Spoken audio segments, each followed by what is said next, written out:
pala si El Rhyme, batang ang Honor Rizal. Kung hindi ka bingi, makinig ka. Bihirang makita sa linya ng pinakauso na taktika, pinakaaabangan sa industriya.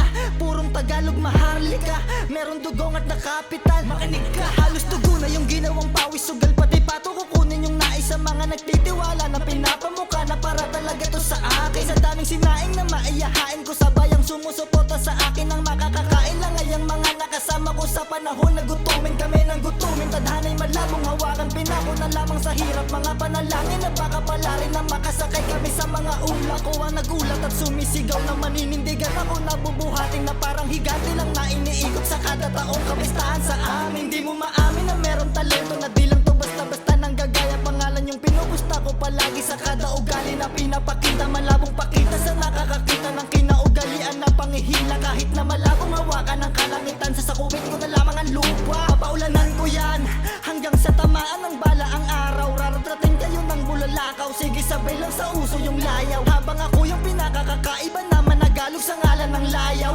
Walang kinapitan na matutulungan sa pagkagipit lumalaban. Ganyan mo mailang araw, taga-kalayaan talaga ang pag-uugali. Hanggang sa maitawid ko sa rurok ang bayang humubog sa tunay kong klase. Hindi bumabase o nakikisali sa alon na naglilipanan na mer. Sarili kong sikap, sarili kong grupo ang mag-aambagan sa aming lamesa. Hanggang sa makaisa.